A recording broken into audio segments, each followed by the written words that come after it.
Hello student, આજે આપણે વાત કરશું class 12 NCERT chapter number 10 way optics ની અંદર એક્ઝામ્પલ્સ ના સમની. તો ચલો એક્ઝામ્પલ નંબર 1 છે એનો ક્વેશ્ચન રીડ કરવો જોઈએ. એક્ઝામ્પલ નંબર 10.1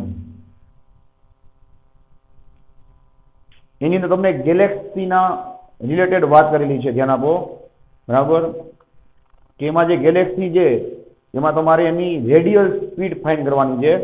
બરાબર છે, કે ક્યારે તમને એની જે વેવલેન્થ છે એ 589 નેનોમીટર માંથી 589.6 નેનોમીટર આગળ ઓબ્ઝર્વ થાય, રીડ કરવો જોઈએ. મતલબ કે તમને લેમ્બડા 1 આપેલા છે, lambda 1 is equal two 589 nanometre and lambda 2 તમને આપ્યા છે, રીડ કરવો જોઈએ 589.6 નેનોમીટર. 589.6 નેનોમીટર. રેડી? તમારા લોકો એની રેડિયલ સ્પીડ ફાઇન્ડ કરવાની છે, વી ઓફ રેડિયલ. આમાં ક્લેરિફાઈ નહીં કરેલું હોય, હું તમને કહી દઉં છું. બરાબર, એની તમારે વી ઓફ રેડિયલ છે એ ફાઇન્ડ કરવાની છે. હવે બીજું કે આ કન્સેપ્ટ છે એને ડોપલર ઇફેક્ટનો કન્સેપ્ટ કહેવાય, જે એક્ઝામ્પલ નંબર 1 ની તરત જ ઉપર એનું ઇક્વેશન આપેલું છે. અને આ એક્ઝામ્પલના સોલ્યુશનમાં પણ તમારી બુકમાં ડાયરેક્ટ ઇક્વેશન યુઝ કરેલું જ છે. તો તોય આપણે ઇક્વેશનને પ્રૂફ કરશું અને તમારે એક્ઝામમાં ડાયરેક્ટ ઇક્વેશન એપ્લાય કરવાની છૂટ છે. બરાબર, તો ચલો તમને ખ્યાલ જ છે ભાઈ કે ફ્રીક્વન્સીનું ઇક્વેશન શું થાય. એક્ઝામમાં આ પ્રૂફ કરવું કમ્પલસરી નથી. બરાબર છે, હું તમને કહી દઈશ કે ક્યાંથી લખશો તમે. ફ્રીક્વન્સીનું ઇક્વેશન બધાને આવડે છે. શું થાય? F is equal to C by lambda. તમે C ને સબ્જેક્ટ બનાવશો તો તમને શું મળશે? લેમ્બડા સામે જશે, F ઇન્ટુ લેમ્બડા મળશે. હવે તમે બે સાઈડ શું કરશો ભાઈ? પાર્શિયલ ડિફરન્શિએશન કરશો with respect to time.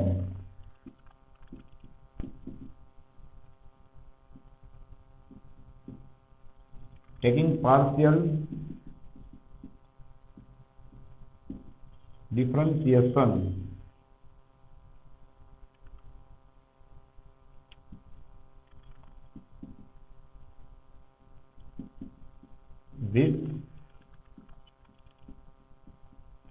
with respect to time. ચલો વિચારીને કામ કરજો. આ c છે એ શું છે ભાઈ? લાઇટની સ્પીડ છે, જે કેવી હોય? કોન્સ્ટન્ટ હોય, 3 × 10⁸ મીટર પર સેકન્ડ. તો આનું તમે ડિફરન્શિએશન કરો તો શું થાય ભાઈ? તો 0 થઈ જાય ને. કોન્સ્ટન્ટ છે. આ પાર્શિયલ કોને કહેવાય? કે તમારે વારાફરતી બેયનો વારો લેવાનો. બરાબર, f ને તમે આઉટ લેશો, લેમ્બડાનું તમે ડિફરન્શિએશન કરશો, ડી લેમ્બડા લખો, અધરવાઇઝ તમે શું કરો ભાઈ? ડેલ્ટા લેમ્બડા લખો. શું થશે જોવો જોઈએ? Delta lambda by delta t plus, હવે તમે લેમ્બડાને આઉટ લઈ લેશો, એફ નું ડિફરન્શિએશન કરશો આ રીતે. બરાબર છે, સારું. ચલો આ સ્ટેપને લેફ્ટ સાઈડ લઈ લો. શું થશે? માઇનસ એફ જોવો જોઈએ into delta lambda by delta t is equal to આ સ્ટેપ એઝ ઇટ ઇઝ રહેશે, lambda into delta f by delta t. ચલો ભાઈ શું થશે બોલો જી? નીચેથી ડિનોમિનેટરમાંથી ડેલ્ટા ટી કટ થઈ જશે, તમને મળશે minus F into delta lambda is equal two lambda into delta F. ચલો નેક્સ્ટ સ્ટેપ હવે શું કરશું? ધ્યાન આપજો. લેમ્બડાને આ બાજુ નીચે લઈ લેશું, એફ ને રાઈટ સાઈડ નીચે લઈ લેશું. શું થશે જો? Delta lambda by lambda is equal to delta f by f. આગળ શું આવશે? માઇનસ. ઓકે, આ બની ગયું તમારું ઇક્વેશન. રેડી? આના ઇઝ ઇક્વલ ટુ શું આવે? ધ્યાન રાખજો. આના ઇઝ ઇક્વલ ટુ આવશે, ડાયરેક્ટ તમારે યાદ જ રાખવાનું છે. આ ઇક્વેશન બુકમાં પણ એનું પ્રૂફ નથી. બરાબર છે, આગળ જતા શું આવશે જોવો જોઈએ? માઇનસ વી ઓફ રેડિયલ, જે તમારે ફાઇન્ડ કરવાની છે, અપોન સી. ખ્યાલ આવે છે? આ બની ઇક્વેશન. આના ઇઝ ઇક્વલ તમે મૂકી શકો. માઇનસ માઇનસ ત્યાં શું થશે? પ્લસ થશે. ફાઇનલી તમારી ટેક્સ્ટ બુકમાં ડાયરેક્ટ અહીંયાથી ઇક્વેશન આપ્યું છે. જો delta lambda by lambda is equal to v of radial, જે તમારે ફાઇન્ડ કરવાની છે. બરાબર, radial speed of galaxy upon c. તો તમે ડાયરેક્ટ એક્ઝામમાં અહીંયાથી સ્ટાર્ટ કરશો તોય ચાલશે. પહેલેથી તમને કહી દઉં છું, ધ્યાન આપજો. ટેક્સ્ટ બુકમાં જે ઇલ્યુસ્ટ્રેશન, જે એક્ઝામ્પલ આપેલો છે 10.1, એમાં બી ડાયરેક્ટ અહીંયાથી સ્ટાર્ટિંગ કરેલું હશે. બરાબર, સારું. ચાલો તો ડેલ્ટા લેમ્બડા મતલબ શું થશે ભાઈ? Lambda 2 minus lambda 1 upon lambda मतलब શું થશે એની ઓરિજિનલ અથવા તો જેની ફર્સ્ટ વેવલેન્થ છે ઈ થશે upon v of radial upon c। चलो लेमड़ा 2 કેટલા છે જોવો જી 589.6 રેડી માઈનસ લેમડા 1 કેટલા છે જોવો જી 589। ओके चलो બંનેમાંથી આપણે નેનોમીટરના 10⁻⁹ ને શું કરી લીધા છે ભાઈ કોમન કરી લીધા છે अपॉन લેમડા 1 ને અગેન શું થશે જો 589 અને નેનોમીટર એટલે શું થશે 10⁻⁹। ઓકે v ऑफ રેડિયલ તમારે ફાઇન્ડ કરવાનું છે રેડી ચલો c એટલે શું થશે બોલો 3 × 10⁸ થશે। ओके चलो नेक्स्ट स्टेप શું થશે ધ્યાન આપો 10⁻⁹ 10⁻⁹ કટ થઈ ગયા બરાબર છે।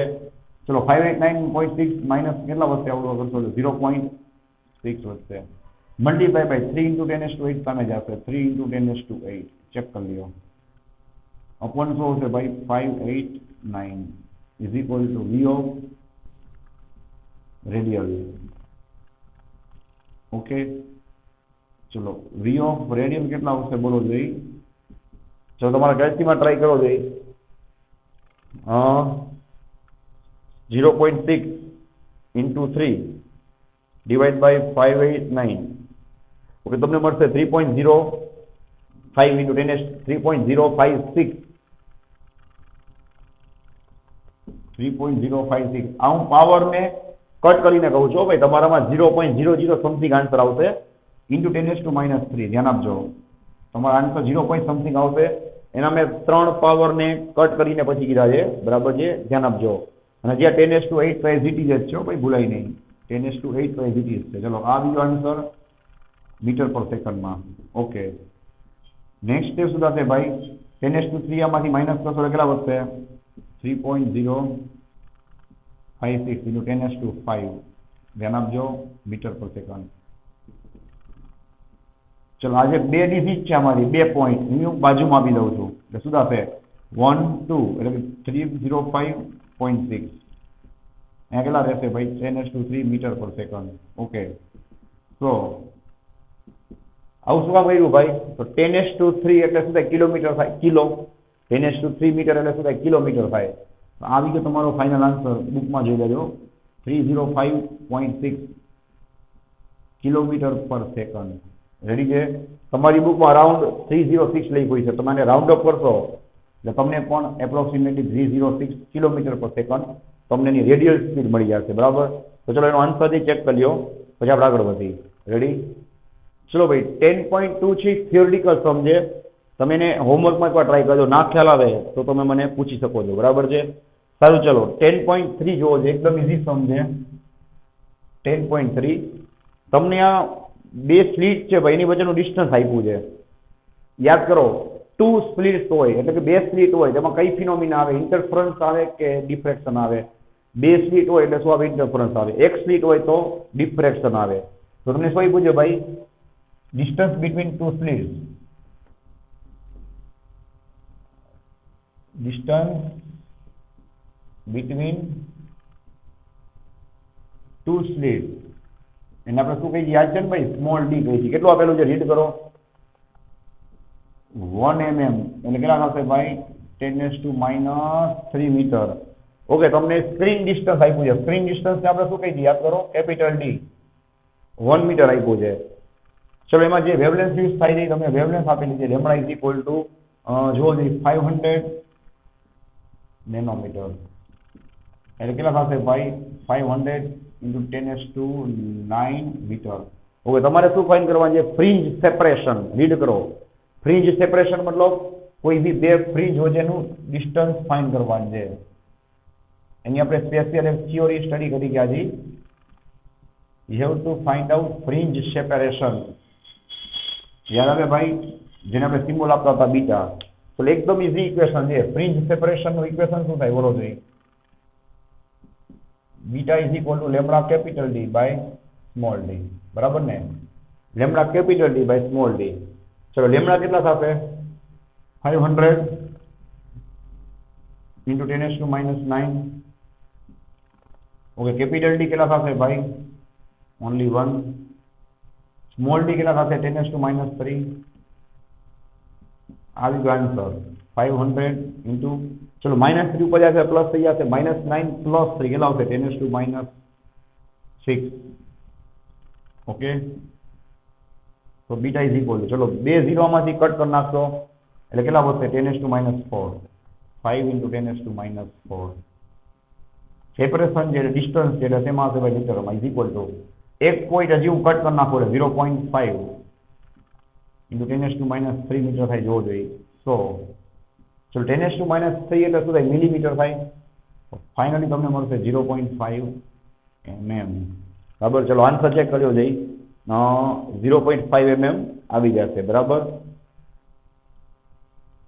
ચલો આને નોટ ડાઉન કરી લો ચલો ભાઈ નેક્સ્ટ સમ નંબર 4 છે અગેન થિયરિટિકલ સમ છે તમે એને રીડ કરજો બરાબર હોમવર્કમાં ટ્રાય કરજો એને ખાલી તમારે રીડિંગ કરવાનું છે સમજવાનું છે ચલો સમ નંબર 5 છે એમાં ખાસ ધ્યાન રાખજો એક્ઝામ્પલ નંબર 5 છે એમાં પાછું તમને એક્ઝામ્પલ નંબર 3 નો ડેટા જ જરૂર પડશે જો ડાયરેક્ટ કીધું છે કે ફ્રોમ એક્ઝામ્પલ નંબર 3 આપણે જે 3 માં ડેટા લખ્યો ભાઈ આપણે એમને રાખ્યો છે સાચવીને બરાબર ને ભાઈ ચલો હવે આગળ રીડ કરો શું લખ્યું છે કે તમારા લોકોએ સ્લીટની વિથ ફાઇન્ડ કરવાની છે slit width each slit width હવે યાદ કરો સ્લીટ વિથ ને શું કહેવાય સ્લીટ વિથ ને શું કહેવાય સ્લીટ ડિસ્ટન્સ હોય બે સ્લીટ વચ્ચેનું તેને હમણાં કીધું કે સ્મોલ ડી કહેવાય ક્લિયર લખી આપો છો ભાઈ સ્લીટ વિથ જેને આપણે શું કહીએ યાદ કરો ડિફ્રેક્શન ની અંદર આપણે સ્લીટ વિથ ને કહીએ ને એ આ તમારે એ ફાઇન્ડ કરવાનું છે ચલો હીટ હોય પછી આ જ હીટનો આપણે યુઝ કરશું સાંભળો કે તમને સિંગલ સ્લિટ થી યાદ કરો સિંગલ સ્લિટ થી તમને કઈ પેટર્ન મળે ડિફ્રેક્શન મળે સિંગલ સ્લિટ થી તમને ડિફ્રેક્શન મળે એનો જે સેન્ટ્રલ મેક્સિમમ છે તમને ખબર છે એકદમ વચ્ચે સેન્ટરમાં એકદમ મોટો હશે બરાબર સેન્ટ્રલ મેક્સિમમ એની અંદર જે ડબલ સ્લિટ છે ડબલ સ્લિટ થી કઈ પેટર્ન મળે યાદ કરો ઇન્ટરફરન્સ મળે ને હવે ઇન્ટરફરન્સ થી 10 મેક્સિમા એટલે 10 બ્રાઇટ ફ્રીજીસ છે બરાબર એના ઇઝ ઇક્વલ ટુ થાય બરાબર છે ત્યારે તમારે એની સ્લીટ વિથ ફાઇન્ડ કરવાની છે હું લખી જ આપું છું તો તમને આઈડિયા આવશે જોવો જોઈએ શું લખશો ભાઈ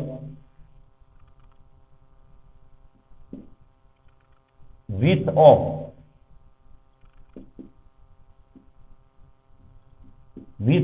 n નંબર ઓફ n એટલે અહીંયા કેટલા આપ્યા છે 10 હું તમને જનરલ ઇક્વેશન લખી આપું છું with of n number of maxima produced in two slit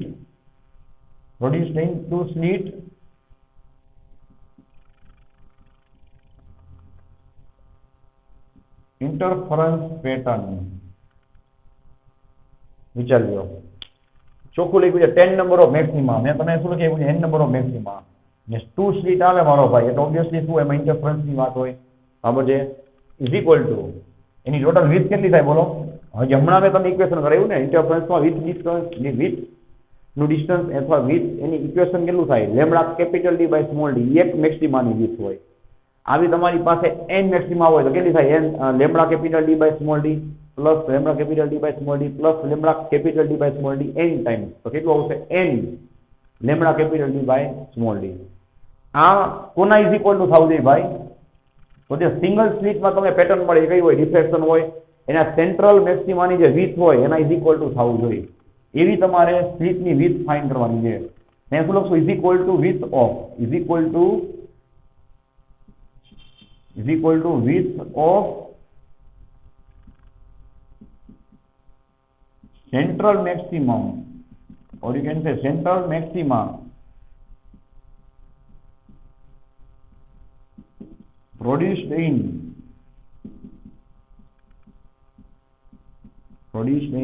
diffraction pattern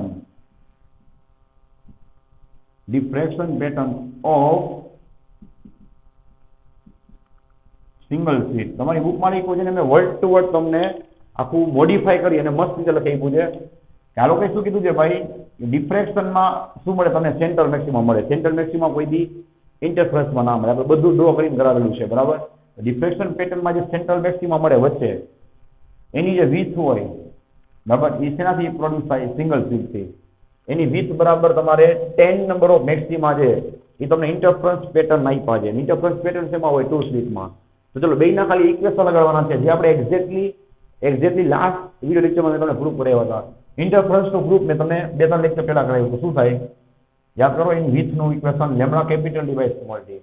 આવી n મેક્સિમા હોય આગળ શું જાય? n આવી જાય ઇઝ ઇક્વલ ટુ, ચલો અહીંયા શું આવશે? યાદ કરો લેમ્બડા કેપિટલ ડી બાય આપણે શું લખતા? a લખતા. મેં તમને કીધું કે અહીંયા d આવે. d શું છે? બે સ્લિટ વચ્ચેનું ડિસ્ટન્સ. અને a શું છે? સ્લિટની વિડ્થ છે. બરાબર છે. અને ખાસ ધ્યાન રાખજો ભાઈ, ત્યાં આગળ શું આવતું હતું? 2 આવતું હતું. યાદ કરી લો.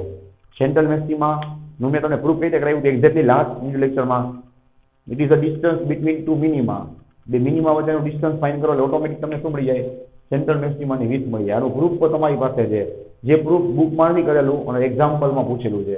મેં તો તમને એનું પ્રૂફ લાસ્ટ વિડિયો લેક્ચરમાં ઓલરેડી કરાવેલું છે. ચલો શું થશે ભાઈ બોલો?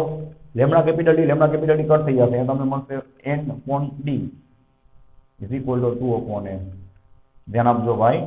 સ્મોલ n તમને કેટલા આપ્યા છે? Number of maxima interference pattern જો 10 આપ્યા છે. તમારે 10 પુટ કરી દેવાના. સારું, સ્મોલ ડી તમારી પાસે રેડીમેડ જ છે. જો કીધું ને એક્ઝામ્પલ નંબર તમારે 3 માંથી એપ્લાય કરવાનું છે પુટ કરીને. બોલો શું થશે? 10⁻³ is equal to 2 upon a તમારે ફાઇન્ડ કરવાનું છે ભાઈ. સારું, a ને સબ્જેક્ટ બનાવશો. શું થશે? 2 into 10⁻³ અને 10 ક્યાં આવશે? નીચે આવશે. શું થશે બોલો? 2/10 કેટલા થશે? 2/10 0.2 આવશે ઇન્ટુ 10⁻³ મીટર. તો તમારી બુકમાં આન્સર mm માં આપ્યો છે, તો 10⁻³ એટલે મિલીમીટર થાય. તો આવી ગયો આન્સર 0.2 mm. મતલબ કે તમને આ સિંગલ સ્લિટ છે એની તમને વિડ્થ મળી ગઈ. a is equal to 0.2 mm. જ્યારે તમને શું મળે? તો કે આ જે સેન્ટ્રલ મેક્સિમાની જે વિડ્થ છે એના ઇઝ ઇક્વલ ટુ 10. તમને વિડ્થ છે એ 10 મેક્સિમાની મળે ડબલ સ્લિટ ઇન્ટરફરન્સ પેટર્નમાં. રેડી? ચલો હવે આપણે વાત કરી નેક્સ્ટ ટર્મની, એટલે કે એક્ઝામ્પલ નંબર 10.7 ની. રેડી? ચલો ભાઈ, એક્ઝામ્પલ નંબર 10.7 જોવું જોઈએ. Example number 10.7.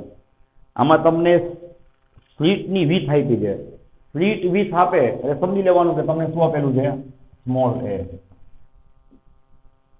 બીકોઝ જો સ્લિટ વચ્ચેનું ડિસ્ટન્સ હોય તેને આપણે શું કહીએ છીએ? સ્મોલ d કહીએ છીએ. સમજાય? સ્લિટ વિડ્થ એટલે ડિફ્રેક્શનની જ વાત હોય. શું આપ્યું છે? જો 3 mm એટલે કેટલું થશે? 3 × 10⁻³ મીટર. બરાબર છે. સારું, ચલો તમને વેવલેન્થ આપી છે. જો lambda is equal to 500 nanometre એટલે કેટલું થશે? Is equal to 500 × 10⁻⁹ metre. Okay, તો તમારે શું ફાઇન્ડ કરવાનું છે? ધ્યાન રાખજો ભાઈ. તમારે એવું ડિસ્ટન્સ ફાઇન્ડ કરવાનું છે કે જ્યાં સુધી રે ઓપ્ટિક છે વેલિડ ગણાય. પછી રે ઓપ્ટિકની લિમિટ આવી જાય. રે ઓપ્ટિક કહું છું, ચેપ્ટર નંબર 9. વેવ ઓપ્ટિક્સ નહીં. હવે આ તમારે જોવું હોય તો આનું ઇક્વેશન પર તમારે ડાયરેક્ટ યાદ રાખવાનું છે. ફ્રેનલ ડિસ્ટન્સ કહેવાય. એને શું કહેવાય? ફ્રેનલ ડિસ્ટન્સ. જે મેં તમને ફ્રેનલ અને ફ્રોનોફર કરાવ્યા હતા. તો ફ્રેનલ ડિસ્ટન્સ છે એની વાત થાય છે. બરાબર છે. તો ઈ તમને ઉપર ઇક્વેશન આ એક્ઝામ્પલ એક્ઝેક્ટલી ઉપર એનું ઇક્વેશન આપ્યું છે. ઈ જ ઇક્વેશન આપણે અહીંયા એપ્લાય કરવાનું છે. બરાબર કે ફ્રેનલ ડિસ્ટન્સ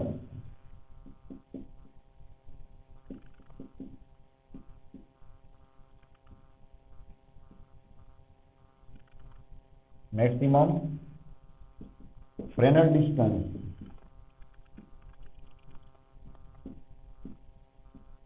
for validation of ત્યાં સુધી વેલિડ ગણાશે કોણ? રે ઓપ્ટિક.